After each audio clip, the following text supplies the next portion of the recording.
बड़ी खुशी की बात है फैसलाबाद के लिए कि दोबारा इंटरनेशनल क्रिकेट जो है शुरू हो रही है। ये क्रिकेट बोर्ड इसको इग्नोर किया हुआ था, लेकिन मौजूदा चेयरमैन साहब ने तो इसको दोबारा शुरू करने की कोशिश की है। और बाकी जो हमारे जो है फैसलाबाद की क्रिकेट को बहुत बेहतरी होगी, क्योंकि इंटरनेशनल मैचेस से बड़ा फ़र्क पड़ता है क्रिकेट में, और फैसलाबाद की क्रिकेट वह बेहतरी आएगी।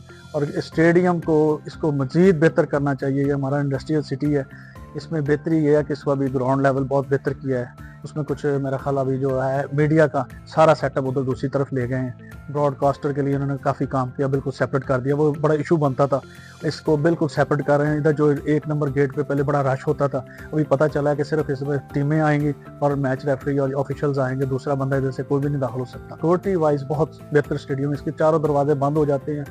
सरीना होटल हमारे 2 मिनट के फासले पर, 3 मिनट के फासले पर सरीना हो, तो तमाम टीमों को जो इधर लाना बड़ा इजी है। बड़े बड़े यादगार मैचेस हुए हैं, स्पेशली तेंदुलकर ने अपना कैरियर यहाँ से शुरू किया है, जिसमें बड़े नाम हैं। इसमें एजाज अहमद जूनियर है, मिसबाह हक नियाजी है, मोहम्मद हफीज़ है, सईद अजमल है, रमज़ान है, वसीम हैदर है, उसके अलावा आसफ अली है, वकास मकसूद है, करंट फ़हीम अशरफ है, असान आदल है, मोहम्मद तला है, मोहम्मद सुलेमान है। फैसलाबाद एक बहुत बड़ा क्रिकेट के टैलेंट के लिए बहुत बड़ा शहर है।